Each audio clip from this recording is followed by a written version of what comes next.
இன்று நமது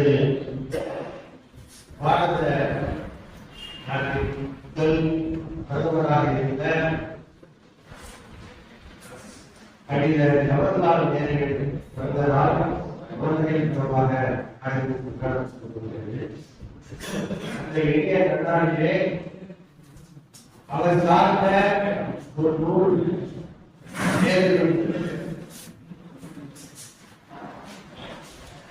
பற்றிய ஒரு நூல் இங்கே இன்று அறிமுகம் செய்யப்பட்டுள்ளது.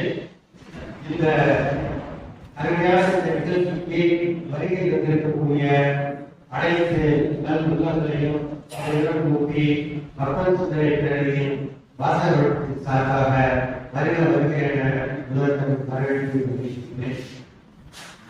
இந்த நூல் அறிமுகமானது ஒவ்வொரு மாதமும் பல்வேறு வகையிலே தேர்ந்தெடுக்கப்பட்டு சிறப்பாக நடைபெற்று வருகின்றது. இந்த நூல்களை எல்லாம் அது பேராசிரியர்களால் மிகவும் தேடி பிடித்து இப்படிப்பட்ட நூல்கள்லாம் இருக்கிறதா என்ற ஐயப்படுகின்ற வகையிலே அற்புதமான நூல்களை எல்லாம் அவர் தேடி பிடித்து ஒரு மாதமும் நூல்களை அறிமுகப்படுத்துகின்ற பணியை சிறப்பாக செய்து கொண்டிருக்கிறார்.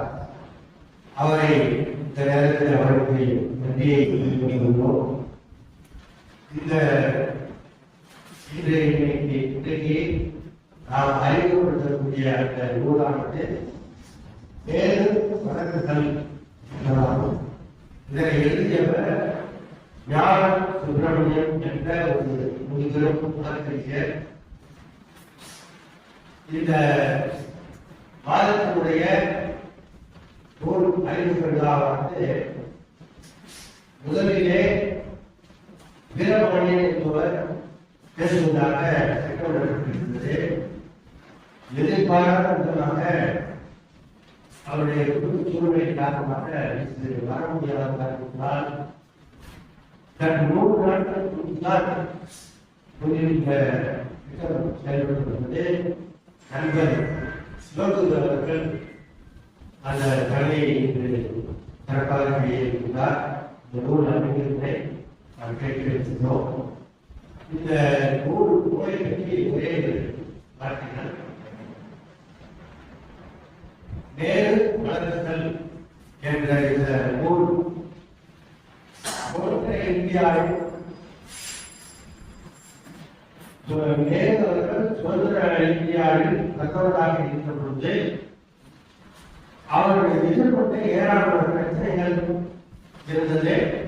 அந்த பிரச்சனைகளில் அவர் எப்படிதான் கையாண்டார், எப்படிப்பட்ட தீர்வுகளை எல்லாம் மேற்கொண்டார், அதனால் அவருக்கு சட்ட ரீதியான எந்த பிரச்சனைகள் ஏற்பட்டது என்பதையெல்லாம் இந்த நூலிலே மிக நுட்பமாக அதனுடைய வினைமுறைகளை எல்லாம் இந்த வழக்கறிஞர் அவர்கள் மிக நுட்பமாக ஆலோசனையாக எடுத்து எழுதியிருக்கிறார். சுதந்திரம் தான் உள்ள அனைவரும் அவசியம் வைக்க வேண்டிய ஒரு அற்புதமான நூல். அந்த சுதந்திர இந்தியாவிற்கு சுதந்திரம் அடைந்த பிறகு நமது முதல் பிரதமராக இருக்க வேண்டிய ஜவஹர்லால் நேரு அப்போது நிச்சயமான உலக இந்தியாவை பொறுத்தவரை முக்கியமான பிரச்சனைகளாக இருந்தது. இந்தியா சீன எல்லை பிரச்சனை, பஞ்சசிக்கல் கொள்கை மற்றும் சில பிரச்சனைகள் நிறைய இருந்தது.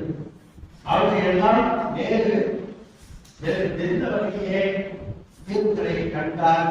அதனால் எந்தெந்த பிரச்சனைகள் அரசியல் மற்றும் சமூக சார்ந்து எல்லாம் மிக தெளிவாக முக்கியமாக இந்த நூலிலே வழக்கறிஞர் ஞான சுப்பிரமணியம் அவர்கள் சிறப்பாக எடுத்து எழுதியிருக்கிறார். இவற்றை பற்றி அறிமுகத்தை சிவகுரு அவர்கள் தேர்ந்தெடுக்கிறார். அந்த சிவகுரு அவர்களை இந்த நேரத்தில் சார்பாக வருகிறவர்கள் என்று இருநேரம் சொல்லி வரவேற்கப்படுகிறார். நண்பர் சிவகுரு அவர்கள் ஏற்கனவே இருந்தவர். சில மாதங்களுக்கு முன்பு கிருஷ்ணகுமார் ஜெகநாதன் அவர்கள் எழுதிய சுதந்திரத்தின் நிறம் என்ற நூலை மிக சிறப்பாக அறிமுகம் செய்திருக்கிறார். நம் எல்லோருக்கும் தெரியும். அவரை பொறுத்தவரை சிறந்த சிந்தனையாளர், ஆங்கில நெறியிலே கடைபிடித்து வருபவர், மருத்துவத்துறை அவர்களுடைய நல்லூர் இலக்கிய முற்றம் அந்த அமைப்பினை மிக சிறப்பாக பணியாற்றியிருக்கின்றனர். அவரை பற்றி மேலும் சொல்ல வேண்டியது எல்லோருக்கும் தெரிவித்துள்ளார். அவர்கள் இந்த நூலினை மிக சிறப்பாக அறிமுகம் செய்திருக்கிறார். அவரை மீண்டும் அடுத்தபடியாக இந்த நிகழ்ச்சிக்கு தலைமையை சிறப்பாக நடத்தி கொண்டிருக்கக்கூடிய சிங்கப்பூர் பேராசிரியர் என்ற அன்பாக அழைக்கக்கூடிய எல்லோருக்கும் அறிமுகமான பேராசிரியர் கவிஞர்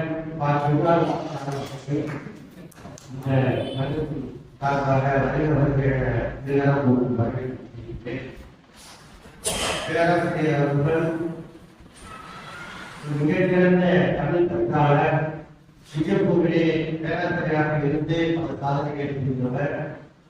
அதே போல அரசு இலக்கிய முற்றம் என்ற ஒரு அமைப்பை மிக சிறப்பாக பல ஆண்டுகளாக வரவேற்கின்றவர். அவரையும் மீண்டும் ஒரு முறை இங்கே வருகிறது என வரவேற்கிறோம். அதே போல இங்கே வருகின்ற பல்வேறு அமைப்புகளை சேர்ந்த நண்பர்கள் ஆர்வலர்கள் சார்ந்தவர்கள் அனைத்து நல் உள்ளங்களையும் வருவதற்கு என்று எதிர்ப்பு வரவேற்று இந்த நிகழ்ச்சியை நோக்குகிறோம். இந்த நேரத்திலே இந்த கட்டிடத்தை மாதம் வழங்கி நமக்கு உதவி செய்து கொண்டிருக்கக்கூடிய சங்க தலைவர் இந்த நேரத்திலே வழங்கி மகிழ்ந்து அடுத்தபடியாக நாம் ஆளுநரை சார்ந்திருக்கக்கூடிய அறிமுகமான தலைவர் அவர்கள் இப்பொழுது தலைமை வரையை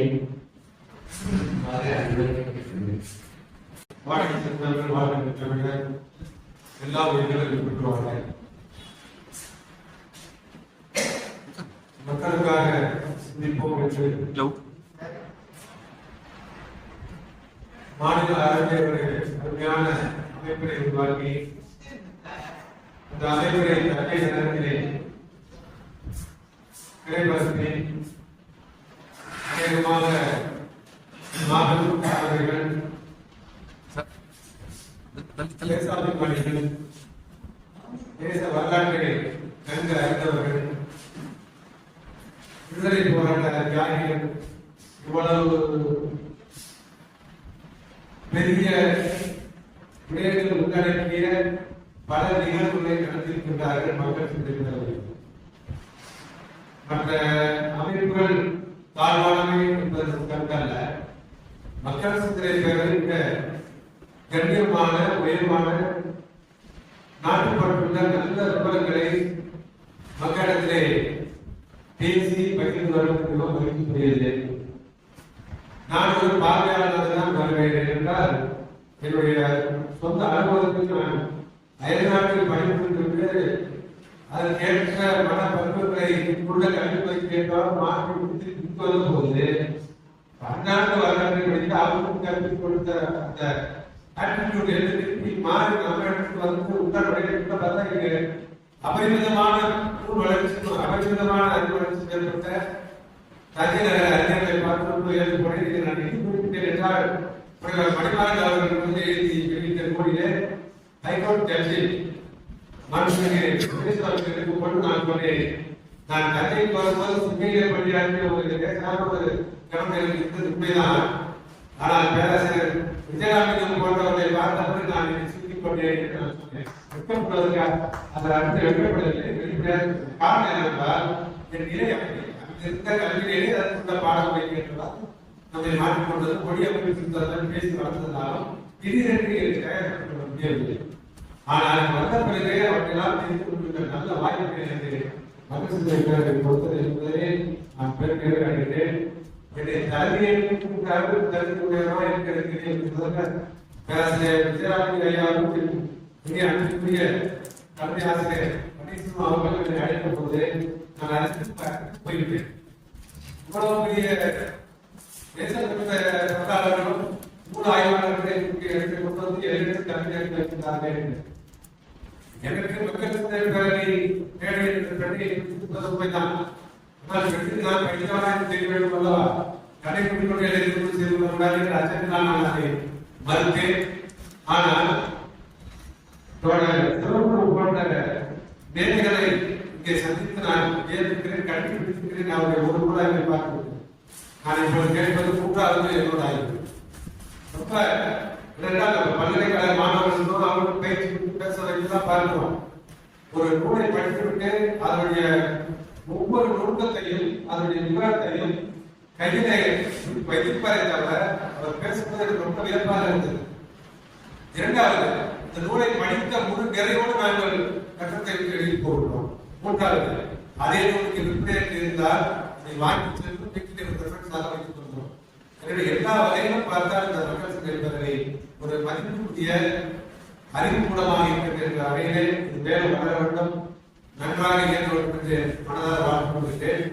இன்றைய தலைமுறை நான் இப்பொழுதுதான் டீகோட் தான் செய்கிறார்கள். இருந்தாலும் தலைமுறை ஒரு முறையில் நுட்பமாக ஆய்வதற்கு அதற்கான கருத்து விளக்கங்கள் எதுவும் கிடைக்கவில்லை. என்னிடம் புத்தகத்தை நான் பார்க்கவில்லை, அத்தைப்பட்டு தான் பார்த்திருக்கிறேன். அதை வைத்து செய்ய முடியாது.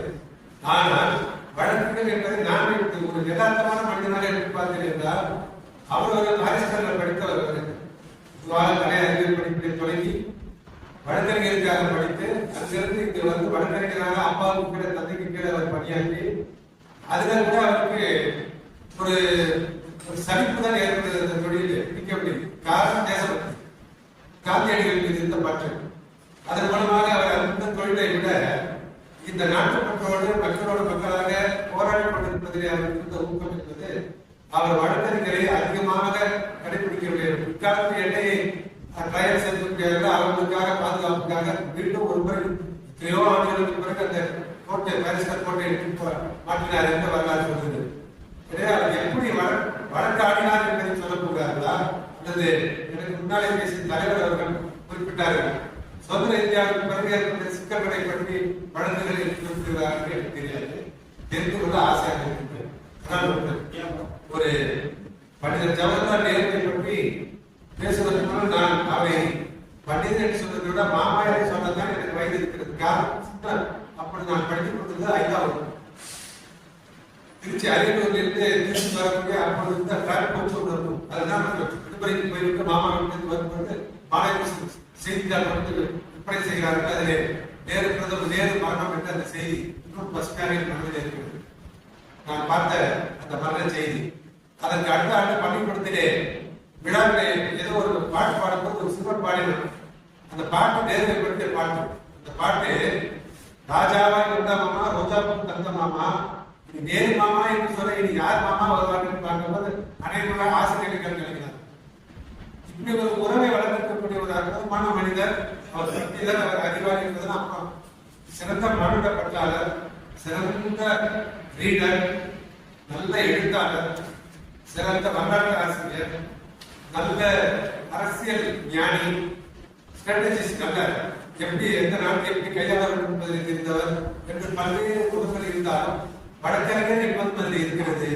அதனுடைய முழு பரிணாமத்தை தெரிந்து கொள்ள எனக்கு ஆசை இருக்கிறார் என்று எங்களை அன்புக்குரிய தோழர் சிவகுரு அவர்கள் பேச அதை என் காலம் கேட்பதற்கு ஆசைப்படுகிறேன். தலைமையுரை என்பதை இன்னும் நீடிக்க பேராசிரியர் விஜயராமன் ஐயா போலவே எனக்கு அது ஒரு கட்டுப்பாடு இருப்பதால் அவர்களை பேச அழைத்து எனக்கு வாய்ப்பு தந்ததற்காக நன்றி கூறி அவர்களை வணக்கம். ஒவ்வொரு நாளுக்கும் மகிழ்ச்சியான நாளாக தான் இருக்குது. மகிழ்ச்சியாக இருக்க வேண்டிய நாள். நான் வந்து குழந்தைகளுக்காக அனுசரிக்கப்படுகிறது. நான் பள்ளியில் படித்த காலத்திலெல்லாம் நான் வந்து விடுமுறை நாளாக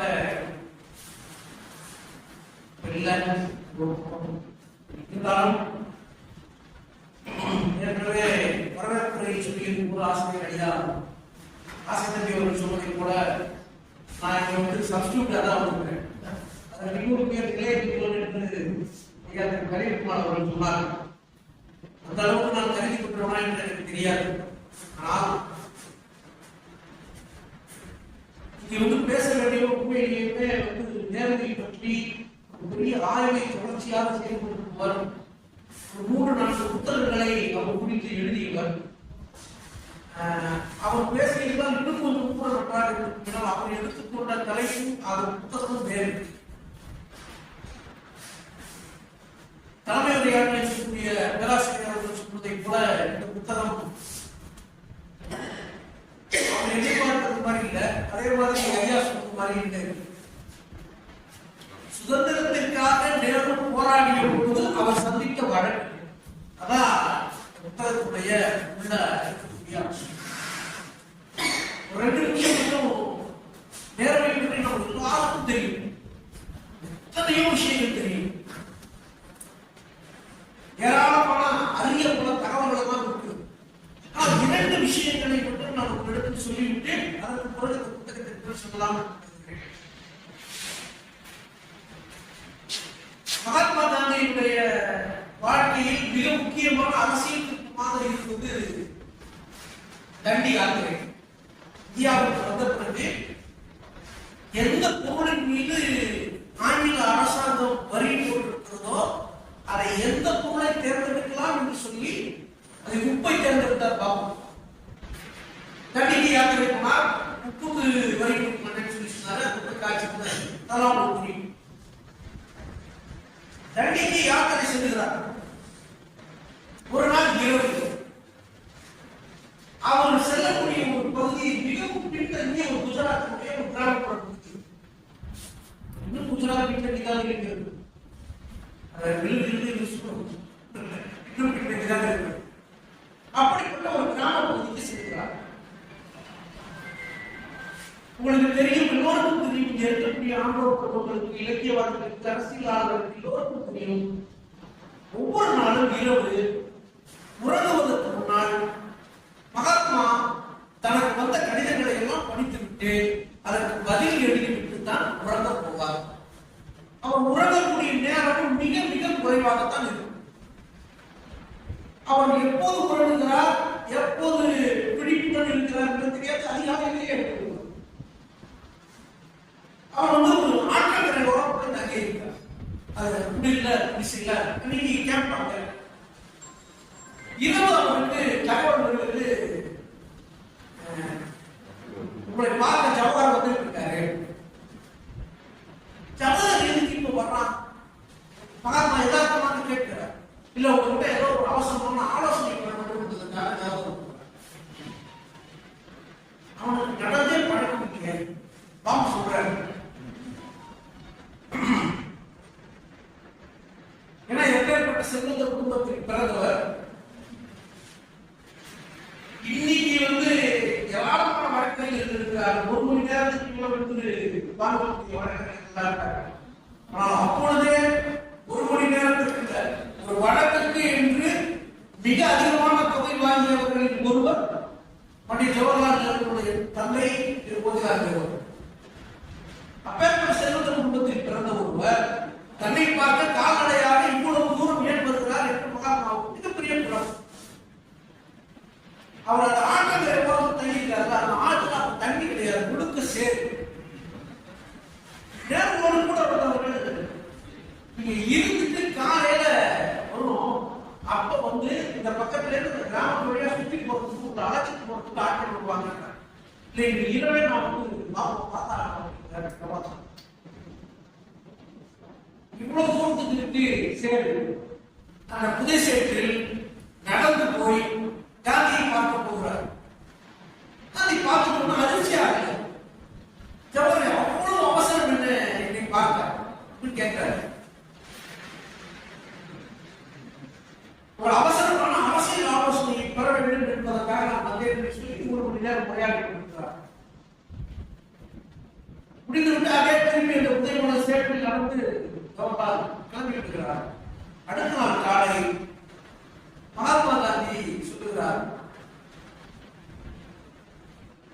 அவன் என்ன பார்க்கறதுக்காக வரல, நாட்டில் அடுத்த கட்டமாக ஆங்கிலேயர்களுக்கு எதிராக எப்படிப்பட்ட போராட்டத்தை நடத்த வேண்டும் என்பதற்காக ஒரு வழி போடுவதற்காக ஜவஹர்லால் வந்திருக்கிறான். அவன் எந்த அளவுக்கு தன்னை காட்டிக் கொண்டிருக்கிறான் என்று சொன்னாலும் அவனுடைய ஒரு சட்டை துணி பேண்ட் துணி அப்போது எதுலையும் கரையே முடியாது. ஒட்டு மொத்த சேட்டு கரையோடு அவன் என்னிடத்தில் வந்து நின்றான். அவன் அங்கே உயர்ந்து நின்றான். நான் மறைந்து போனேன் அப்படின்னு சொல்லி நேரத்தை காந்தி சொன்னார். இன்னொரு இடத்தில் 1936 ஒரு மிக பின்னணிய ஒரு கிராமத்தில் பாபு தங்கியிருக்கிறார். இரவு மீண்டும் காந்தி இது ஒரு பீரியட், அது ஒரு பீரியட். உங்களுக்கு தெரியும், கழிவறையை காந்தி தானே சுத்தம் செய்வார். அப்படித்தான் எல்லோரும் சுத்தம் செய்ய வேண்டும் என்பதை வலியுறுத்துவார். அந்த காலத்து கழிவறை எப்படி இருக்குன்னு நமக்கு தெரியும். இப்ப நம்ம அதை இந்தியன் டாய்லெட் அப்படின்னு சொல்லி சொல்றோம். இன்னும் அதற்கு பல பயன்படுத்தி கொண்டுதான் இருக்கிறாங்க. அப்ப அந்த காலத்துல அதை விட எப்படி மோசமாக நான் சொன்னாங்க.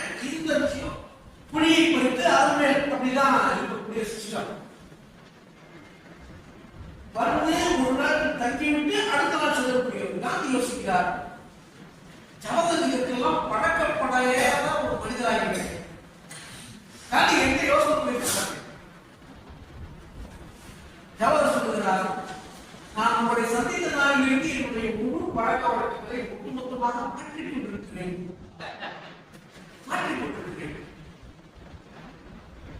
நீங்க அன்றாடத்தை பார்க்காததான் எல்லாம் வியப்பாக இருக்கிறது. நீங்க இந்த 2 பேருக்குமான அந்த உறவு இருக்குல்ல, நீங்க டீ கிளாஸ் படிக்கிறது இருக்குல்ல, என்னுடைய எந்த இடத்தில் பிறந்தேனோ அது டீ கிளாஸ் படிக்கிறது, அது அவரிடத்தில் இருந்து துவங்கியது. இரண்டும் உண்மையிலேயே பதிவு செய்யப்பட்டதா? அது இப்படிப்பட்ட ஒரு மனிதன் பிறந்தவள். அவர் சந்தித்த ஒரு 9 வழக்குகள் குறித்து ஒரு ரொம்ப சின்ன நூல் தான். ஒரு 183 பக்கங்கள் இருக்கக்கூடிய ஒரு நூல். திரு ஞான சுப்பிரமணியன் அவர்கள் எழுதியவர். நம்ம அறிவுகளோட பசுவோடு நெருக்கமான நண்பர். ரொம்ப அற்புதமான பதிவு. இந்த பதிவு மூலம் நேருவினுடைய நெருங்கிய நண்பராக இருந்த திரு ராம்கோபால் அவர்கள் ட்ரையல்ஸ் ஆஃப் நேரு ஆங்கிலத்தினுடைய கண்டார். ஒரு 9 அத்தியாயங்கள் இருக்கு இந்த நூல்ல. முதல் அத்தியாயம் ரவுலட் சட்டம் வருது 1919. 1887 ஜவஹர்லால் இருக்கிறார். இயல்பாகவே குடும்பம் அவர் படித்து முடித்த பிறகு இந்தியாவுடைய ஆங்கில அந்நிய எதிர்ப்பு என்பது அவருக்கு வருது. சுதந்திர போராட்டம் ஈடுபடுகிறார். 1919 ரவுலட் சட்டம் இந்தியாவில். ரவுலட் சட்டத்தில் அவருக்கு தெரியும், நான் அந்த விவரங்களுக்கு போக வரல. அடிப்படை உரிமைகள் அனைத்தையும் மறுக்கக்கூடிய சட்டம் தான் ரவுலட் சட்டம். அலாபாத்தில் இருக்கக்கூடிய ஒரு காங்கிரஸ் கட்சி அலுவலகத்தில் ஜவஹர்லால் நேரு அவர்கள் பணியாற்றிக் கொண்டிருக்கிறார். என்ன பண்றார், ரவுலட் சட்டத்திற்கு எதிராகவும் அப்ப பிரின்ஸ் ஆஃப் வேல்ஸ் என்று சொல்லக்கூடிய வேல்ஸ் இளவரசர் 1920 இந்தியாவுக்கான வருகை. அது எங்கே போகுதுன்னா மகாராஷ்டிரா போகுது, அலகாபாத்ல போகுது. அவர் வருகையை புறக்கணிக்கணும், அவர் வருகைக்கு எதிராகவும் ஒரு துண்டறிக்கையை தயாரிக்கக்கூடிய வேலையை நேரு செய்து கொண்டிருக்கிறார். அந்த துண்டறிக்கையுடைய தலைப்பு என்ன தெரியுமா? இப்பெல்லாம் நம்ம போறோம்ல பூதகம் போராட்டம் அப்படியெல்லாம் போறோம்ல, அந்த துண்டு பிரசுரத்தினுடைய தலைப்பு மகாத்மா காந்தியின் கட்டளை. துண்டு பிரசுரத்தினுடைய தலைப்பு மகாத்மா காந்தியின் கட்டளை. மகாத்மா காந்தி ரவுலட் சட்டத்திற்கு எதிராகவும் வேல்ஸ் இளவரசர் இந்தியாவுக்கு வருவதற்கு எதிராகவும் என்ன கருத்துக்களை சொல்கிறாரோ அதை அவர்களுக்கு புரியக்கூடிய மொழியில் ஒவ்வொரு தேர்தல்வாக இப்ப துண்டு பிரசுரம் அவர் போலீஸ்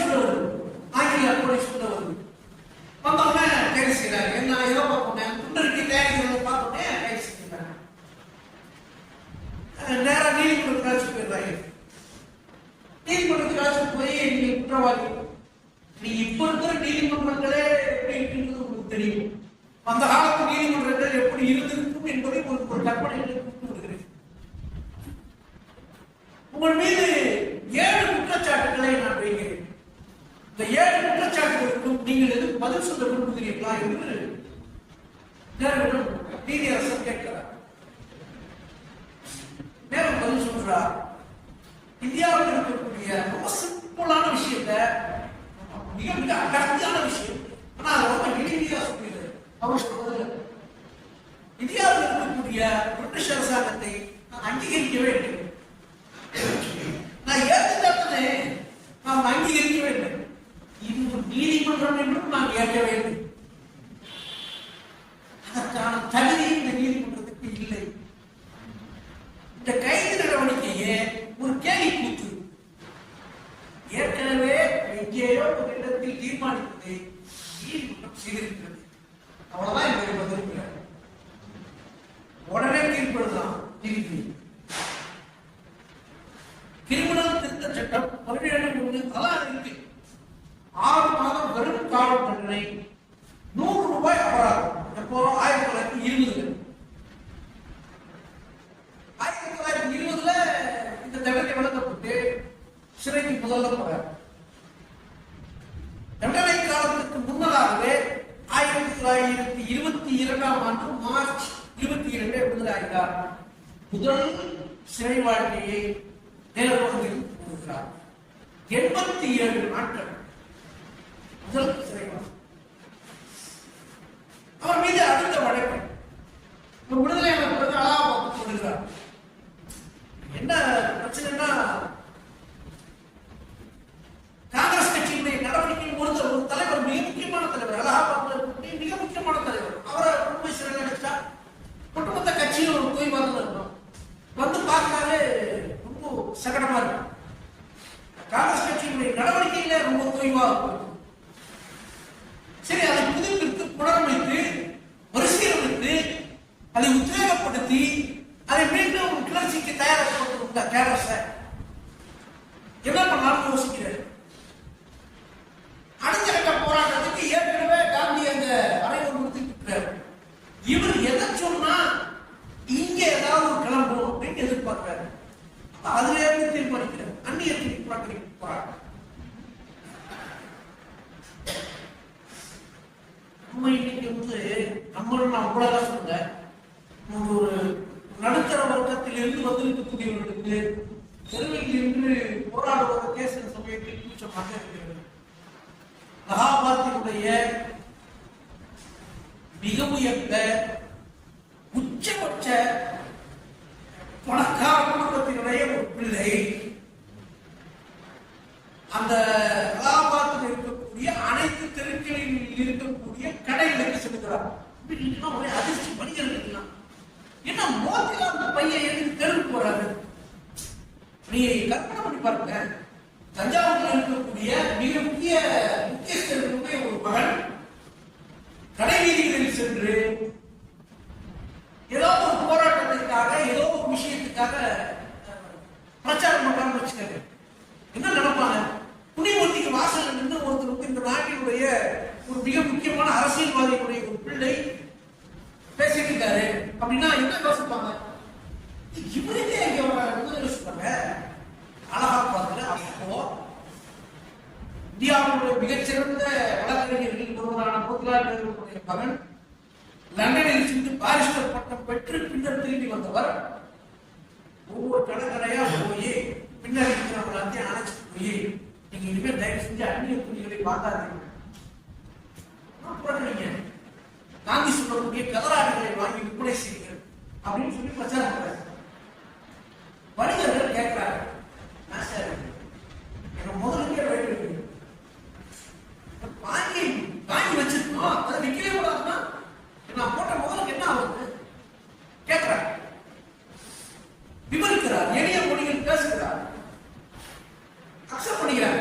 வணிகர்கள் அக்செப்ட் பண்ணிக்கிறார். சரி, இருக்கிறது வரைக்கும் நாங்கள் விற்கிறோம், இனிமே வாங்காம அது ஒரு டீல், ஒரு சமரச ஏற்பாடு வருது. அவரு இதை நடந்துகிட்டே இருக்காரு. ஆங்கில போலீஸ் சும்மா இருக்குமா, ஆங்கில நிர்வாகம் சும்மா இருக்குமா? சரின்னு சொல்லிட்டு அவர் மீது ஏதாவது ஒரு வழக்கு தொடுக்க வேண்டும் என்பதற்காக காத்துக்கிட்டே இருக்கிறது. இந்த சமயத்துல மோதிலால் நேரு ஏற்கனவே அவர் செய்த போராட்டத்துக்காக அவர் சிறையில் அடைக்கப்பட்டிருக்கிறார். லட்சுமணபுரின்னு சொல்லக்கூடிய ஒரு பகுதியில் இருக்கக்கூடிய ஒரு சிறையில் அடைக்கப்பட்டிருக்கிறார். தந்தையாரை பார்ப்பதற்காக ஜவஹர்லால் நேரு லட்சுமணபுரி சிறைக்கு செல்லுகிறார். உள்ள போறாரு. யாரு விசாரிப்பாங்கல்ல, இப்ப உங்களுக்கு தெரியும், நடைமுறையெல்லாம் உங்களுக்கு தெரியும். சிறைச்சாலையில உள்ளுக்குள்ள போகும்போது இருக்கக்கூடிய எந்த பொருட்களையுமே நீங்க வெளியே எல்லாருக்கும் வெளியில காவலாளர்கள் கொடுத்து செல்ல வேண்டும். அப்ப அந்த மாதிரி பிரச்சனை உள்ள போறாரு. நேரம் போனா கை வலிக்கிறாங்க. அப்பா அம்மா கேட்கிறாரு, அப்பா அம்மா சாமி உண்மையிலே 1000 வழக்கு இருக்கு, வா விட்டு இங்க இருக்கக்கூடிய காவலாளி ஒரு மீது 8 பிரிவுகளில் வழக்குகளை கொடுக்கிறார். இங்கிலீஷ் பீனல் கோட், அப்ப இந்தியன் பீனல் கோட் ஐபிசி இல்ல, இந்திய தண்டனை சட்டம் தான் இல்ல, ஆங்கில தண்டனை சட்டம் 506, 385, 112, 10 நம்பர் இருக்குது போடுறாங்க. வழக்குகள் குற்றமாக சுமத்தப்படுகிறது. விசாரணை போது திருப்பி நீதிபதி கேட்கிறார், நீங்க வந்து அதை சொல்றீங்களா? அவர் சொல்றாரு, பெரிய நீண்ட பதில் சொல்றாரு. ஆனா அதுக்கு அறிக்கை ரொம்ப பெருசா நான் படிக்கல.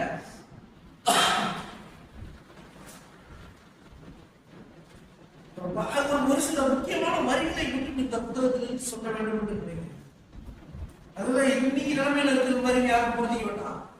இந்தியாவில் முறை தவறி ஆண்டு வரும் அரசாங்கம் தனது தகுதியை, கௌரவத்தை என்றென்றைக்குமாக இழந்துவிட்ட நிலையில் அமைப்பை, கட்டுக்கோப்பை தூக்கி நிறுத்தும் கருவிகளாகவே முன் எக்காலத்தையும் கூட இப்போதும் இந்த நீதிமன்றங்கள் பயன்படுத்தப்படுகின்றன.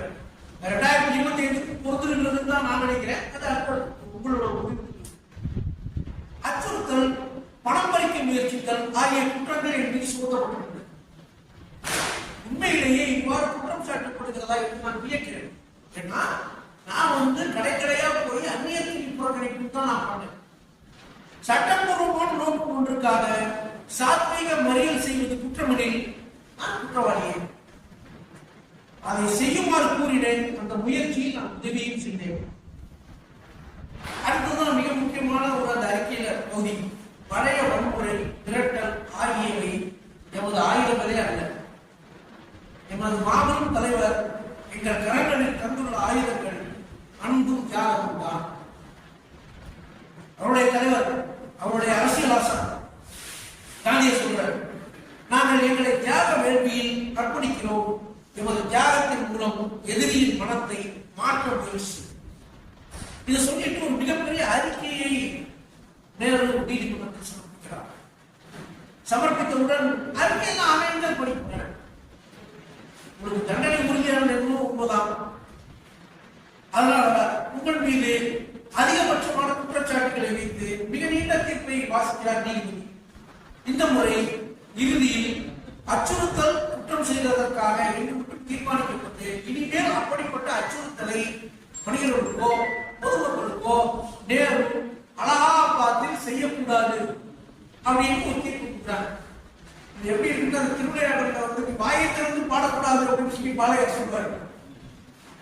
தோத்து போயிட்டுனா நீ வாயை திறந்து பாடக்கூடாது அப்படின்னு அது மாதிரி நீ அலகாபாத்தில் பேசுறேன்னா எதுக்காக கேட்கறாங்க, நீ அச்சுறுத்தல் மாதிரி பேசுறீங்க அப்படின்னு சொல்லிட்டா அவ்வளவுதான் திருப்பி. அதனால அது அப்படி போயிருக்கு.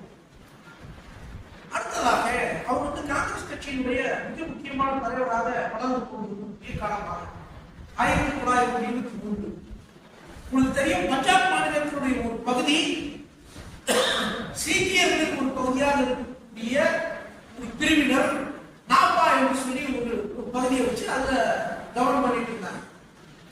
அவர்களும் ஆங்கில அரசுக்கு எதிராக போராடினார்கள்.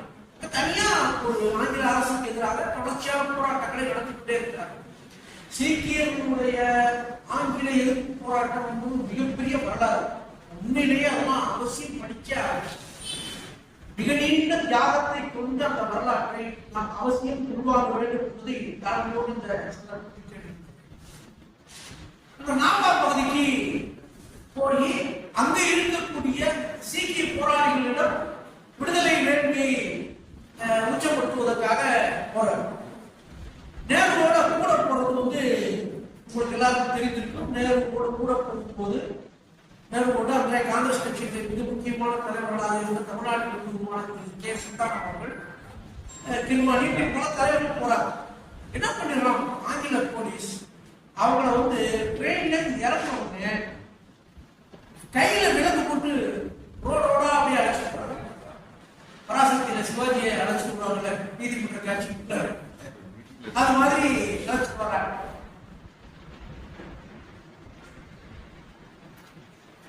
இந்த வழக்கு சம்பந்தமான விஷயத்துல என்ன சொல்றாங்க அப்படின்னா, அந்த வழக்கு நூலாசிரியர் என்ன சொல்றாங்கன்னா, அங்க இருக்கக்கூடிய காவல்துறை நீதிமன்றங்களே மதிப்பதில்லை, நீதிபதிகளே மதிப்பதில்லை, நீதிபதிகள் சொல்லக்கூடிய தீர்ப்பையும் மதிப்பதில்லை அப்படின்ற ஒரு நிலைமை நான் பார்ப்பேன்.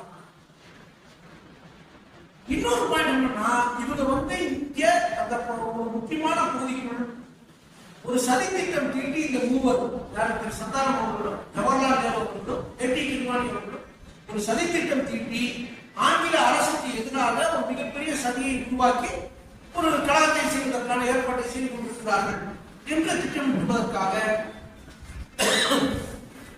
அவர்கள் இந்த பகுதிக்கு வந்திருக்காங்க என்ற அந்த பொய் வழக்கை போட்டு அங்கே இருக்கக்கூடிய நீதிபதிகள் இந்த மூவருக்கும் 18 மாத கால சிறை தண்டனை, ஒரு மாசம் 2 மாசம் ஒரு நாள் 2 நாள் தான் கிடையாது, 18 மாசம் 1.5 வருஷம் சிறை தண்டனை. அதையும் ஒன்றும் மறக்கவே இல்லை, அவருக்காக ஒரு பாதாளமும் இல்லை. இந்த அரசு இப்படித்தான் இருக்கும் என்பது அவருக்கு தெரியும். ஏற்றுக்கொள்கிறார், ஏற்றுக்கொண்டு சிறைக்கு செல்கிறார். சிறைக்கு 3 பேர் போயிடுறாங்க. என்ன பண்ணணும்னா, அங்க இருக்கக்கூடிய சிறையில இருக்கக்கூடிய அதிகாரிகள் இவர்கள் எங்கே அப்படி சதி திட்டம் தீட்டுவதற்கான அந்த பணியை செய்தார்கள் என்பதற்கான எந்த ஆதாரத்தையும் நீதிமன்றம் அல்லது போலீஸோ கொடுக்கவே. அப்ப என்ன, அது ஒரு நாளைக்கு 2 நாள் 2 நாளைக்கு 3 நாள் ஆக 4 நாளாக நாட்களை தான் நடத்துறாங்க. அவர்கள் மீது திட்டமிட்ட ஆதாரத்தை எதுவுமே கொடுக்க முடியாமல் என்ன பண்ணவே. ஏன்னா அவங்க அப்படி ஒரு குற்றம்லாம் நடத்தி எதுவுமே பண்ணல. ஏன்னா 18 மாதம் கொடுக்கப்பட்ட தண்டனையை தற்காலிகமாக ரத்து செய்து 18 நாள் கொடுக்கும் அப்படின்னு சொல்லிட்டு சிறை தண்டனை கொடுத்து அனுப்பிச்சு விட்டுறாங்க. எந்த காவல்துறை அடுத்ததுதான் எந்த காவல்துறை அவர்களை கைகளில் விலங்கிட்டு எந்த தெருக்களில் பஞ்சாபில் அழைத்து செல்வதோ அதே காவல்துறை அந்த மாகாணத்திலிருந்து அவர்களை வெளியேற்றுவதற்கு இந்த தண்டனை காலம் முடிந்த 18 நாள் தண்டனை காலம் முடிந்த பிறகு அவர்களை பத்திரமாக அந்த நாபாபத்திலிருந்து வெளியே கொண்டு வந்து அந்த இந்தியாவுடைய நிலப்பரப்பில் கொண்டு போடுறாங்க. ஒரு 4வது வழக்கு உப்பு சட்டத்தை மீறுதல். இது ஏற்கனவே நான் சொன்னேன், காந்தியடிகள் மிக முக்கியமான அந்த உப்பு என்கின்ற பொருளின் மீது போடப்படக்கூடிய வரி, இந்த வரிக்கு எதிராக போராட்டம். அந்த உப்பு சத்து தண்டி யாத்திரையே முடிவு பண்றாங்க. அப்போ காந்தி அகமதாபாத்ல தண்டி இந்த யாத்திரை நோக்கி போறார், கடற்கரை நோக்கி போறார். அப்ப காங்கிரஸ் கட்சியினுடைய தலைவர் ஜவஹர்லால் காங்கிரஸ் கட்சி தலைவர் எங்க கலந்துக்கிறாரோ ரொம்ப ஹாட்ஸ்பாட்ல அவர் எங்க போராட்டம் பண்ண போறாருன்னு தெரியல. 3 நாள் அவர் எந்த போராட்டத்திலும் ஈடுபடவே இல்லை. காந்தி அறிவித்து அவர் தண்டி யாத்திரையை துவக்கிய 3 நாட்களுக்கு பிறகு கூட ஜவஹர்லால் நேரு அவர்கள் எந்த இடத்திலும் நான் உப்பு காய்ச்சல் போராட்டத்தையோ அப்படி உப்பு வரிவிடா இயக்கத்தை நடத்தப் போகிறேன் என்று சொல்லக்கூடிய எந்த போராட்டத்தையும் தேர்வு செய்யவே. ஆங்கில காவல்துறை காத்துக்கொண்டு வரவே. 3 நாட்களுக்கு பிறகு அவங்க பொறுத்து பார்த்தாங்க, வர மாட்டேங்கிறாரு. அது ஒரு டாக்டிக்ஸ். அந்த டாக்டிக்ஸை நேரு கடைபிடிக்கிறாரு. இல்ல நீங்க சட்டம் உப்பு காய்ச்சல் சொல்லி ஏப்ரல் 14 போய் கைவிட்டு அவர் மற்ற மாதிரி எல்லாம் சொல்லி அந்த வெளியே வரலையே அப்படின்னு அவர் சொல்ல வேண்டும். எப்போது போல நீதிமன்றத்துக்கு போகிறார், எப்போது போல கேள்வி கிடைக்கிறது. அந்த புத்தகத்தை விஷயம் படிக்கணும். நீங்க கைது பண்ணீங்க கூட அவர் கேட்கல. நீங்க கைது பண்ணணுன்றதற்காகவே இந்த போராட்டத்துக்கு நான் தலைமையேற்க வேண்டும் என்று வெறும் துண்டறிக்கை மட்டும் வெளியிட்டோம். அதற்கே நீங்க கைது செய்து தொடரும். இப்போ இதுல என்னன்னா இந்த சட்டவிரோதமா அவர் அரசு பண்ணியிருக்காரு. எங்கேயுமே துப்பு காட்சி ஒரே ஒரு சாட்சி தான். ஒரு காவல் ஆய்வாளர் இவரை உப்பு காய்ச்சுகிறார் என்று பார்த்த ஒரு சாட்சி தான் இருக்கு. எப்போதும் போல நேரம் விசாரணையின் போது குறிப்பிடவுள்ள மேஜிஸ்ட்ரேட் குறித்த தீர்ப்பை மருத்துவர் சொன்னேன். இந்த முறை அவருக்கு மாதம் கடுங்காவல் தண்டனை விதிக்கப்படுகிறது. மகிழ்ச்சியோடு சொல்லியிருக்கார். இப்படி இது ஒரு 4 வழக்கு பார்க்கணும். இந்த வழக்குகள் எல்லாம் ஏதோ ஒரு நாள் நான் இப்படி சொல்லி போறது மாதிரி 2 நிமிஷம் 3 நிமிஷத்துல போறது ப்ரொடியூஸ் பண்ணுவோம். இப்ப நம்ம எப்படி ப்ரொடியூஸ் ஆகிறோம் நமக்கு தெரியும். நம்ம தஞ்சாவூர்ல கேட்டு பழக்கப்பட்ட கோர்ட்ல ஜெயம் புரியமத்து கோர்ட்டு இதெல்லாம் கேள்விப்பட்டோம். ஆனா நீங்கள் அந்த காலத்து நீதிமன்றங்கள் எப்படி இருந்தது, அதில் நாம் சுதந்திர மீட்பில் ஈடுபட்ட நம்முடைய தியாக சீடர்கள் எப்படி அந்த வழக்குகளை சந்தித்தார்கள் என்பதே ஒரு மிகப்பெரிய வரலாறு. ஆதரவாக வழக்கை விசாரிக்கக்கூடிய நீதிமன்ற குற்றவாளிகளாக கருதப்படக்கூடிய நம்முடைய சுதந்திர போராட்ட தியாகிகளுக்கு ஆதரவாக அல்லது பரிந்து பேச இந்த காலத்தில் எந்த வழக்கறிஞர்களும் வரமாட்டார். அதிமுக தமிழ்நாட்டில் ராவுசியும் மற்ற ஏழைய பகுதிகளில் மற்ற பல்வேறு வழக்கறிஞர்கள் வந்திருக்கிறார். மோதிலால் போயிருக்கிறார்.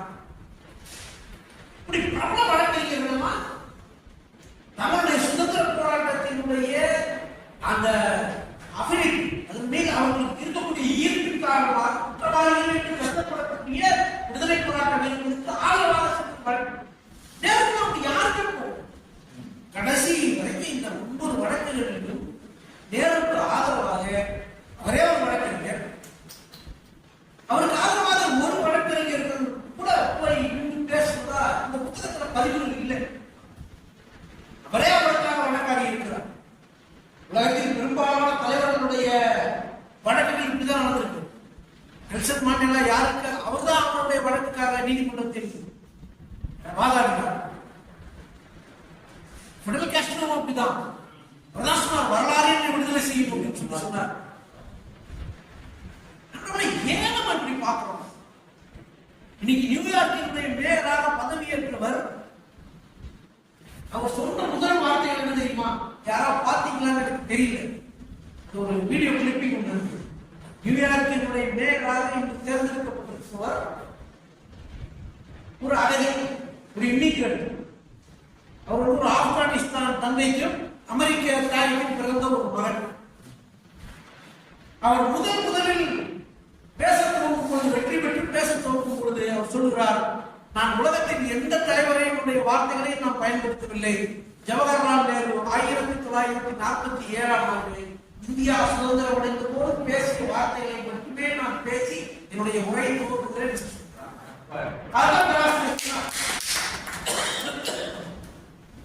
இங்க நேரு எப்பேற்பட்டமான மனிதர். நீங்கள் அவர் கண்டுணர்ந்த இந்தியா அப்படின்றத டிஸ்கவரி ஆஃப் இந்தியா ஆங்கிலத்துக்கு பேர் வச்சோம். அதை கண்டுணர்ந்த இந்தியா தான் நம்ம பார்க்கணும்.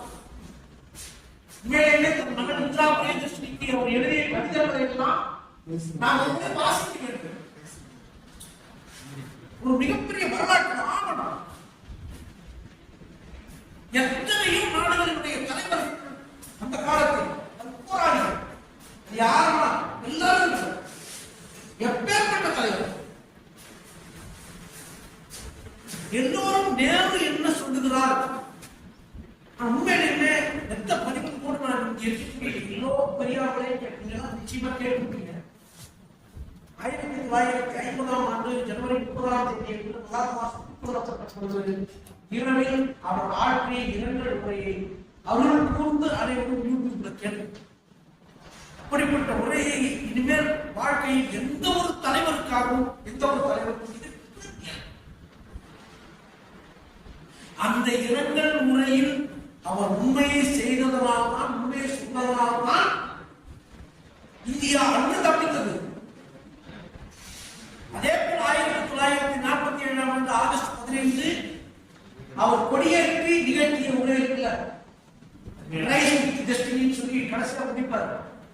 ஒரு மிக நேர்த்தியான முறை. ஏன் நேர்வை பற்றி நாம் இன்றும் பேச வேண்டும். சார், ஒரு நாட்டை கற்பழிக்க அம்மா இருக்காங்க, இருந்தாலும் அந்த வார்த்தையை பயன்படுத்தி தயவு செய்து பண்ணிக்கணும். ஒரு 200 ஆண்டுகள் இந்த நாடு ஒட்டுமொத்தமாக வளங்களையும் எல்லாவற்றையும் இழந்தது. கலாச்சாரத்தை, பண்பாட்டை, மொழியை, சகோதரத்துவத்தை ஆங்கிலேயர்கள் என்னென்ன செய்ய முடியுமோ எல்லாத்தையும் செய்தார். நாட்டை நிறுத்தி நிற்பதற்கான ஒரு மிகப்பெரிய முயற்சி அவர் எடுத்துட்டாங்க. அதற்காக நாம் இன்றும் என்றென்றும் அவருக்காக நாம் நினைவுபட வேண்டிய மகத்தான மாற்றம். சார், விமர்சனங்கள் இல்லாத தலைவர்களே இல்லை சார். எனக்கு அது ஒன்றும் பிரச்சனையே இல்லை சார். எந்த தலைவர் விமர்சனத்துக்கு அப்பாற்பட்ட போற எல்லா தலைவர்களும் விமர்சனப்பட்டவர்கள் தான். மாற்றுக்கிறதே கிடையாது. காந்தி மீது இல்லாத விமர்சனமா, நேரு மீது இல்லாத விமர்சனமா, எல்லா தலைவர்கள் மீது. இன்னைக்கு அவர் மீது வைக்கப்படக்கூடிய விமர்சனங்கள் இருக்குல்ல, எவ்வளவு சிறுபிள்ளைத்தனமான, எவ்வளவு மோசமான நாட்டினுடைய உள்கட்டமைப்பை ஒரே ஒரு தகவல் சொல்லி அடுத்த வழக்குக்கு நான் சொல்லுகிறேன். அவர் பிரதமராக பதவியேற்று 1.5 வருடங்கள் கழித்து அஸ்ஸாம்ல இருக்கக்கூடிய அஸ்ஸாம், இப்பவே அஸ்ஸாம் ரொம்ப பின்தங்கிய மாநிலங்களில், வடகிழக்கு மாநிலங்களில் அஸ்ஸாமில் இருக்கக்கூடிய ஒரு பல்கலைக்கழக விடுதி காப்பாளர் பாடல் அவர் விடுதியில் இருக்கக்கூடிய சில குறைகளை பற்றி பிரதமருக்கு கடிதம் எழுதினார். அதன் மீது நடவடிக்கை எடுத்து இந்த குவாஹாத்தி பல்கலைக்கழகத்தில் தேவையான மாற்றங்களை செய்த ஒரு பிரதமர் சார். நீங்க யோசிக்கவே முடியாது, கற்பனையே பண்ணி பார்க்க முடியாது. அவர் மாநில முதலமைச்சர்களோடு நடத்திய கடித உரையாடல், அது ஒரு மிக முக்கியமான ஆவணம் தொகுக்கப்பட்டுள்ளது. The debates that shaped India அப்படின்னு சொல்லி ஒரு மிக முக்கியமான ஆவணம். அவர் மாநில முதலமைச்சர்களோடு எதை முன்னுரிமைப்படுத்தி செய்ய வேண்டும், இந்தியா இப்படி செய்தால்தான் மாநிலங்களுக்கு உரிய வளர்ச்சியும் இந்தியாவும் வளர்ச்சி அடையும் சொல்லி அவர் தொடர்ச்சியாக எழுதிய விஷயம். யாருமே அதுக்கப்புறம் செய்யவே இல்லை சார். யாருமே மாநில முதலமைச்சர், மாநிலங்கள் எல்லாம் சேர்ந்தாதான் இந்தியா வளரும். இன்னைக்கு நம்ம பார்க்கக்கூடிய ஆல் இந்தியா ரயில்வே, இன்னைக்கு நம்ம பார்க்கக்கூடிய முன்னாள் ஐஐடி, இன்னைக்கு நம்ம பார்க்கக்கூடிய எய்ம்ஸ், யார் வளர்த்து வந்தது? நீங்க அந்த முறைகளுக்குள் போகிற புத்தகத்தில் அடுத்ததாக நம்ம பார்க்க போகும்போது மிக முக்கியமான வழக்கு 1930 விடுதலை எப்போ இந்த 6 மாசம் கடுங்காவல் தண்டனை முடிச்சு 8 நாட்கள் தான் வெளியில இருக்காரு. திருப்பி உலகை அரசை விமர்சனத்துக்காக மீண்டும் முறை கைது செய்யும். எதிர்கட்சி பேச முடியுமா? ஒன்றும் பேச முடியாது. அவ்வளவுதான். மீண்டும் சிறை. எதுக்கு சிறை என்று அவர் உள்ள போகிறாரு. திருப்பி அவர் 3 மாசத்திலே வெளியேற்றார். இந்த முறை அவர் என்ன பண்றாரு? இனிமேல் இந்த அரசுக்கு எதிராக தொடர்ச்சியான போராட்டங்களை நான் நடத்தி கொண்டே இருப்பேன். எத்தனை முறை கைது செய்தாலும் நான் செல்ல தயார். எத்தனை முறை கைது செய்தாலும் நான் செல்ல தயார். நாங்கள் இப்பொழுது வரிகுடா இயக்கத்திற்கு மாறிவிட்டோம். நாங்க போறோம் அப்படின்னு சொல்லி போற அந்த வரிகுடா இயக்கத்தின் போது அவர் ஒரு மிகப்பெரிய அறிக்கையை வெளியிடுறார். நீண்ட அறிக்கை தான் இருந்தாலும் அதுல 2 முக்கியமான விஷயங்கள் தகவலுக்காக. ஆங்கில அரசு அவர் மீது குற்றம் சொல்றாங்க. காங்கிரஸ் தொண்டர்கள் கூட்டத்தில் நிகழ்த்திருப்பதாக அறிகிறோம். வரி கொடாமை முதலிய விஷயங்களை பற்றி நீங்கள் பேசியிருப்பதாக தெரிகிறது. அத்தகைய பேச்சு பொது ஜன அமைதிக்கு ஊறு விளைவிக்கூடும் என்று தோன்றுவதால் உங்களை கைது செய்கிறது. அடுத்து சொல்றோம். எனவே அடுத்த 2 மாதங்களுக்கு அலகாபாத் மாவட்டத்தின் எல்லைக்குள் எந்த சொற்பொழிவையும் நீங்கள் நிகழ்த்தக்கூடாது என்று உங்களுக்கு தடை கொடுத்தது. நீங்க நம்ம சொல்ற வாய்ப்பு சென்றது அந்த நேரத்தில் பார்த்தவர்கள் தான். அதனால நம்ம பேச வேண்டிய விஷயம் ஏராளம் இருக்கு. அந்த தீர்ப்பின் போது நடக்கக்கூடிய விவாதங்கள் இருக்குல்ல, அதுல ஒரு 2 விஷயத்தை பற்றி நான் சொல்றேன். கேள்வி கேட்கிறார் மேஜிஸ்ட்ரேட். 1930 அக்டோபர் 12 குஷோமுந்தாஸ் பூங்காவில் இப்போது நீங்கள் வாசித்து காட்டப்பட்ட சொற்பொழிவை நீங்கள் நிகழ்த்தினீர்களா கேட்கிறார். இந்த குறிப்பிட்ட நடவடிக்கைகளில் குறிப்பிடத்தக்க எவ்வகையிலும் நான் கலந்து கொள்ளவே இல்லை. இந்த மனிதரின் குறிப்பிடும் திறனை நான் பாராட்டுவதற்கில்லை. யாரு? ஒரே ஒரு காவலாளி பார்த்ததா சாட்சின்னு சொல்லி சொன்னாங்கல்ல, சாட்சி ஒருத்தரேதான் காவலாளிகள். சொற்பொழிவை அவர் புரிந்து கொள்ளும் ஆற்றலுக்கு அப்பாற்பட்டதாக இருக்கலாம். அவருடைய குறிப்பில் காண்பதை விட நான் சிறந்த பேச்சாளருக்கு நான் சொல்கிறேன். ஏனென்றால் நான் பேசியதை பலரும் அவர் விட்டுவிட்டார். அதுலேயும் ஒரு நட்டம் விட்டார், ஒரு சர்க்காசம். நான் பேசியதை பலரும் அவர் விட்டுவிட்டார். அதற்கும் நீங்கள் சேர்த்து தண்டனை பெறுவதாக இருந்தாலும் கொடுங்கள். இதுதான் அன்றைய நம்முடைய தலைவர்களுடைய ஈடுபட்டோம். இப்படிப்பட்ட ஒரு மகத்தான ஒரு தலைவர்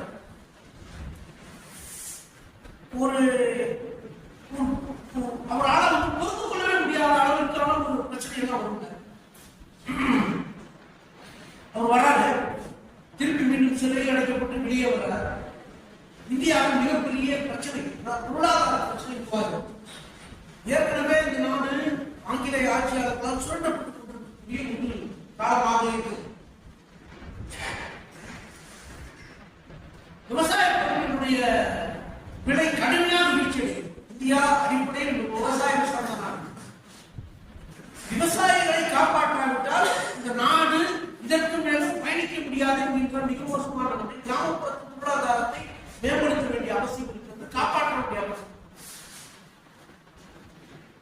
இப்போவாவது இந்தியாவில் நாம் என்ன பண்ணலாம் அப்படின்னு சொல்லி தந்தி இருக்கிறார் மகாத்மா காந்திக்கு நேரு. அதற்கு அவர் பதில் சொல்றார். நிலைமைக்கு ஏற்றவாறு முடிவு செய்து கொண்டிருக்கிறவர் ஒரே ஊரே மனிதத்தின் படம் தான். மனிதத்தின் படம் வசனங்கள் எல்லாம் ஒரே வரையில் தான் இருக்கும். ஜவஹர்லால் நேரு பாபு ஒரு தந்தி அடிக்கிறார். என்ன செய்யலாம்? நிலைமைக்கு ஏற்றாலும் நீங்களே முடிவு. அப்பதான் வருகலா இயக்கத்தை காங்கிரஸ் இயக்கம் முடிவு செய்கிறது. அதை ஒரு சிறப்பு கூட்டப்படுகிறது. மாவட்ட நிர்வாகம் அப்பதான் இவர் பேசக்கூடாதுன்னு சொல்லிட்டு நேரு அலாபாத் எல்லைக்குள்ள பேசவே முடியாது. ஏற்கனவே ஒரு தண்டனை வாங்கி அதில் ஒரு தீர்ப்பாயிடுச்சு. இப்ப என்ன சொல்றாரு நேரு? உங்கள் உத்தரவுக்கு நான் அடிப்படைக்கு போவதில்லை, தடையை மீறி நான் பேசுவேன் அப்படின்னு சொல்லி சொல்றாரு. அப்புறம் காவல்துறை கேட்குது, நீ அப்படிலாம் பேச முடியாது. நீதிமன்ற தீர்ப்பை மீறி நீங்கள் பேசினால் மீண்டும் நாங்கள் உங்களை கைது செய்வோம் அப்படின்னு சொல்லி சொல்றாரு. என்ன சொல்றாரு பதில்? நான் பெருமையுடன் அங்கம் வகிக்கும் அமைப்பின் கட்டுப்பாடுகளை தவிர வேறு எவரிடத்திலும் உத்தரவுகளை பெறும் வழக்கமே எனக்கு கிடைக்கிறது. காங்கிரஸ் கட்சி என்ன முடிவு சொல்றதோ அதை அமல்படுத்த தான் இருக்கிறேன். நீ என்ன சொல்றது, நான் என்ன கேட்கிறேன், அதான் அர்த்தம். உடனே கைது செய்யப்படுகிறார். மீண்டும் விசாரணை. சொன்னதுக்கு இந்த பதில் தான் சொல்றாரு. கைது செய்யப்படுகிறார், மீண்டும் விசாரணை. நீதிமன்றத்தில் இந்த தடவை சின்ன ட்விஸ்ட். நீதிபதி இந்தியனா இருக்கிறார். அதனால அவர் பிரயாசப்பட்டு தண்டனை எல்லாம் வழங்காம தான் இல்லை. அதுக்கு என்ன தண்டனைன்னா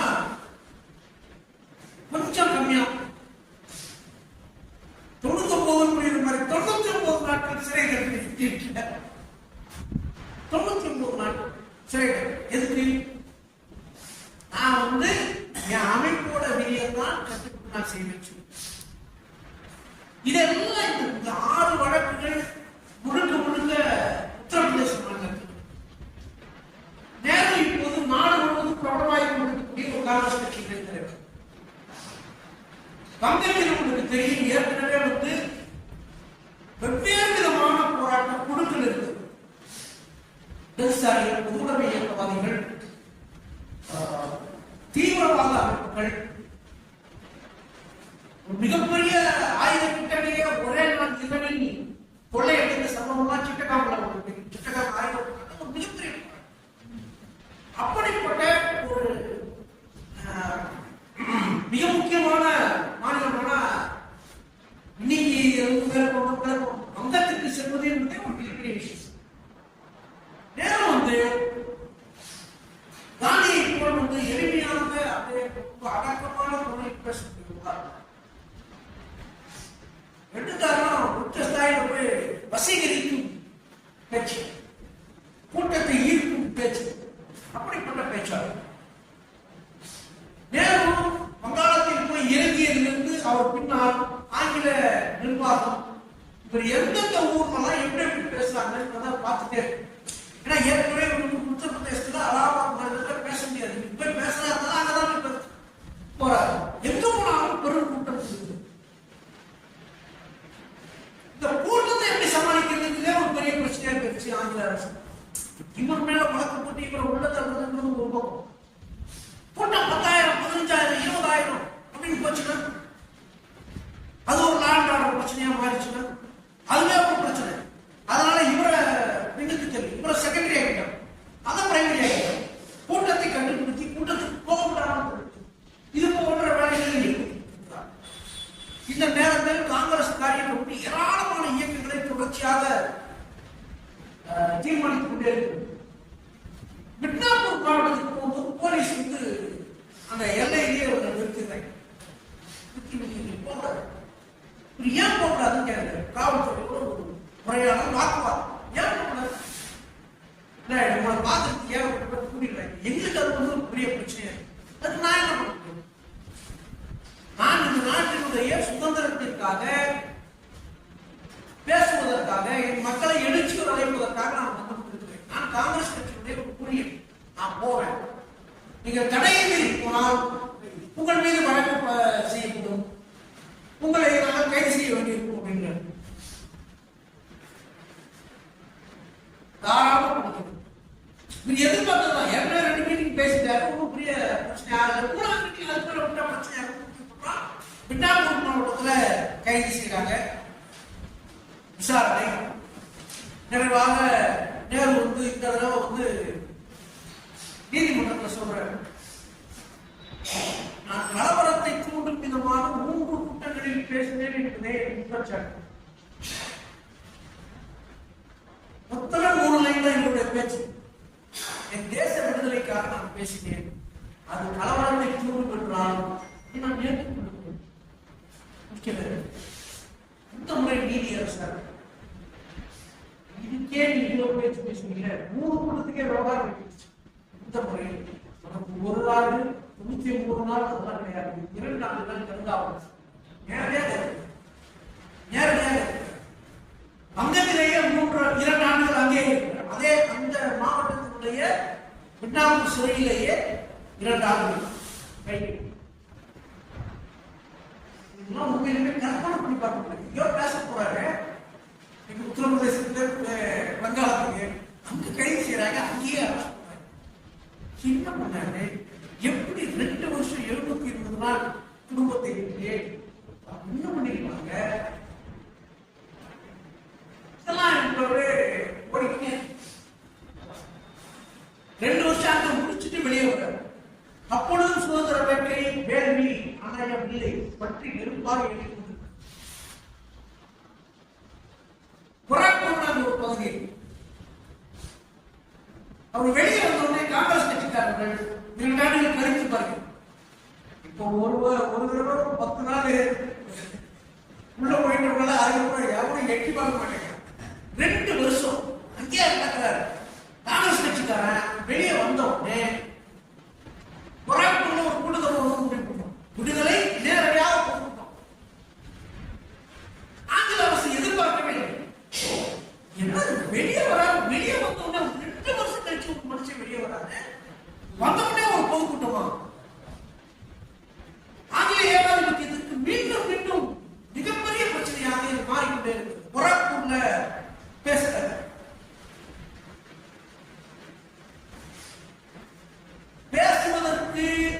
அவர் போவதற்கு முன்னாலே நீதிமன்ற ஆணை வந்து நீங்கள் பேசினால் நீங்கள் கைது செய்யப்படுவீர்கள். தீர்ப்பு என்ன இருக்குன்னு முன்னாடியே சொல்லிருக்கோம். நீ இதுதான் பேசப்பட்ட தெரியுமா, தீர்ப்பு முன்னாடியே எழுதி வச்சிருக்கோம். ஒவ்வொரு பேச்சுக்காகவும் உண்மையிலே ஓராண்டு 4 மாதம் கடுங்காவல் தண்டனை விதிக்கப்படும் என்பதை முன்கூட்டியே எந்த குற்றவாளிகளும் இப்படியெல்லாம் பேசுறதுக்கு முன்னாடி சொல்ற இந்த தண்டனை நான் பெருமையாக ஏற்கனவே தெரியும். ஆனால் இப்படிப்பட்ட தண்டனை விடுவேன் என்று நான் எதிர்பார்க்கவில்லை. அதையும் தேசத்துக்காக செய்கிறேன். நான் நிச்சயமாக பேசுவேன். பராக் பேசுறாரு. கீழே இறங்கினவுடனே அவரை கைது செய்தாங்க. 4 ஆண்டு காலம் கடுங்காவல் தண்டனை. 4 ஆண்டு காலம். கடைசியாக 1942ஆம் ஆண்டு வெள்ளையனே வெளியேறிய மகாத்மா காந்தி அறிவிக்கிறார். மிகப்பெரிய போராட்டம்.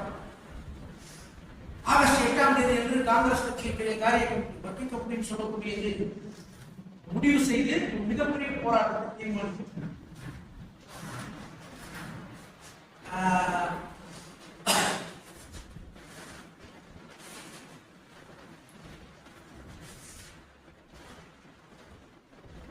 மகாத்மா ஒரு மிகப்பெரிய அறிக்கையை தயாரித்து ஒட்டுமொத்த காங்கிரஸ் கட்சிக்கும் இந்திய மக்களுக்குமாக சொல்லுகிறார். அதை ஒரு சுருக்கமா மட்டும் நான் படிச்சேன்.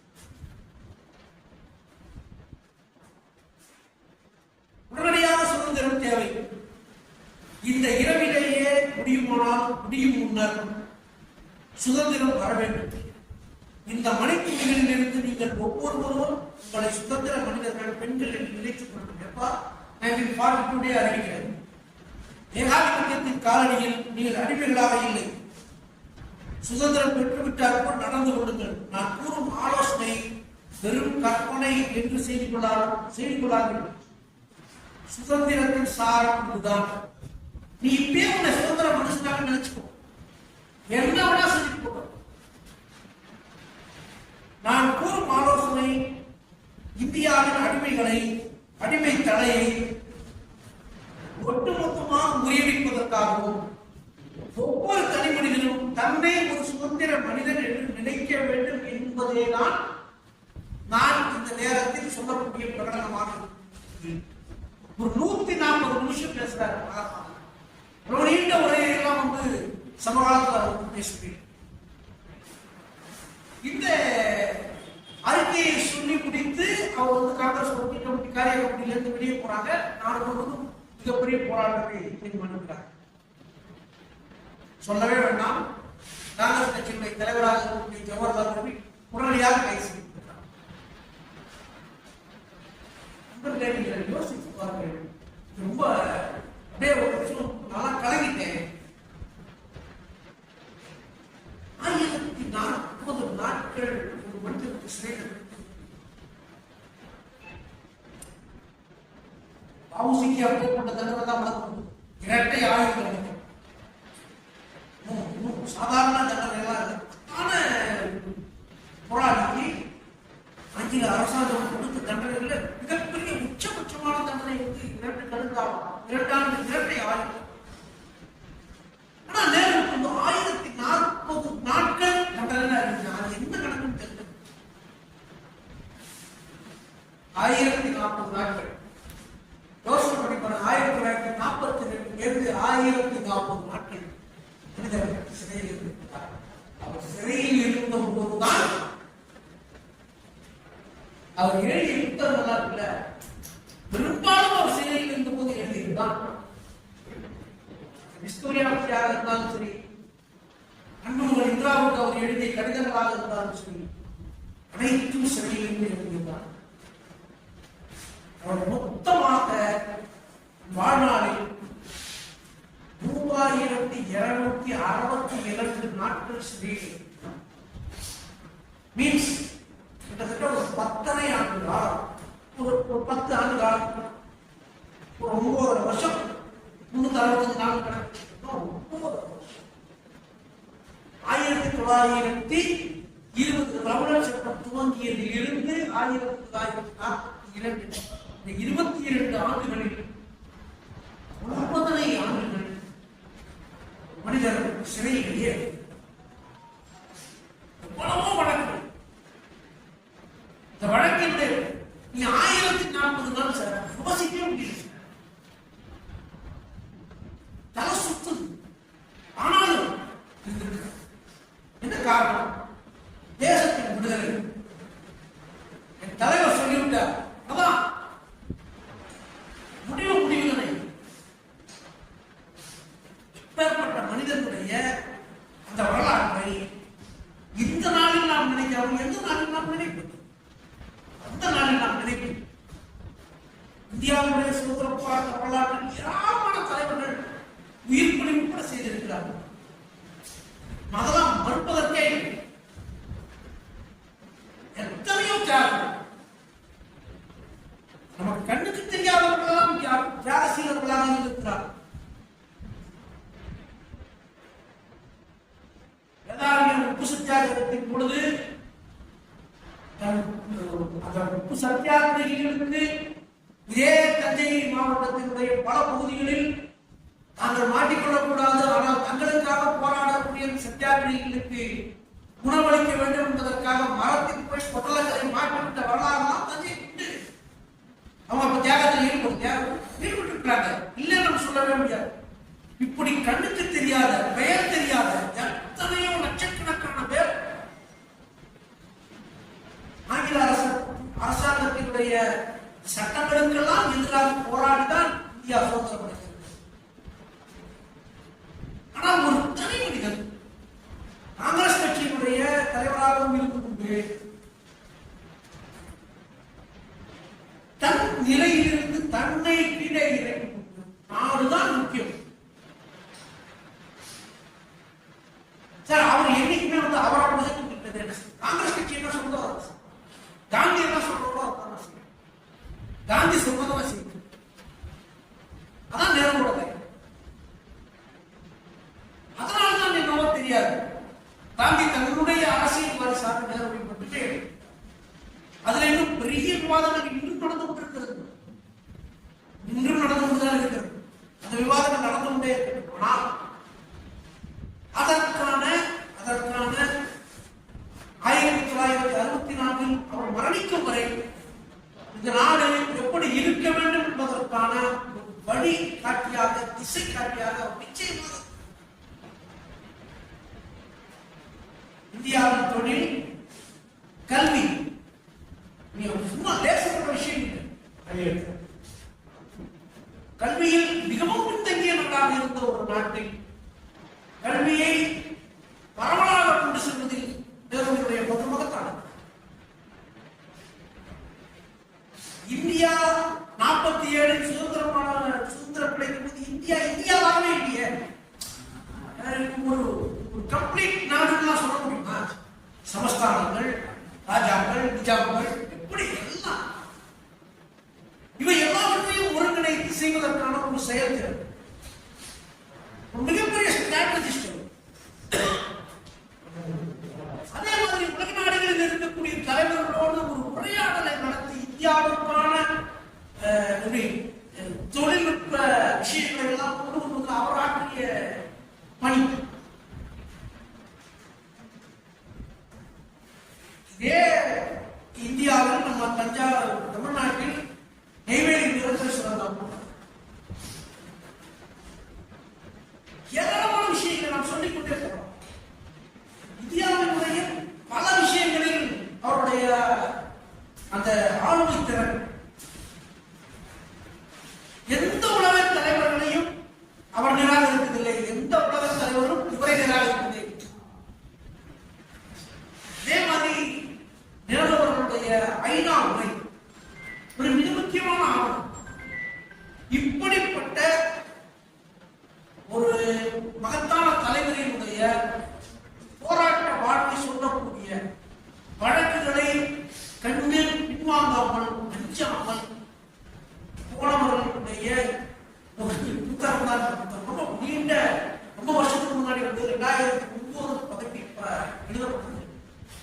16 ஆண்டுகள் ஆகி போகுது.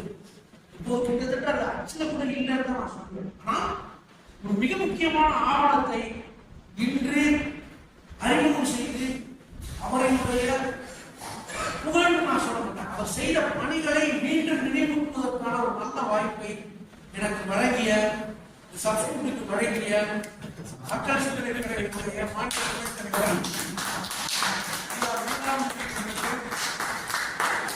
பொறுமையோடு இந்த நிகழ்வில் கலந்து கொண்டு எளியவர்களுடைய முறையை கேட்டு இருக்கக்கூடிய முறைகளையும் நீங்கள் சொல்லுங்கள். தரம் உயர்த்திக் கொள்கிறதற்கு முயற்சி செய்கிறேன். தவறுகள் இருந்தால் சுட்டிக்காட்டுங்கள், அதையும் திருத்திக் கொள்கிறேன். பல இலக்கிய ஆளுமைகள், அரசியல் கட்சிகளுடைய தலைவர்கள், எழுத்தாளர்கள், நான் மிகவும் மதிக்கக்கூடிய மிகப்பெரிய ஆட்கள் எல்லோரும் இருக்கிறீர்கள். தாவைக்கும் போகிற நன்றியை சொல்லி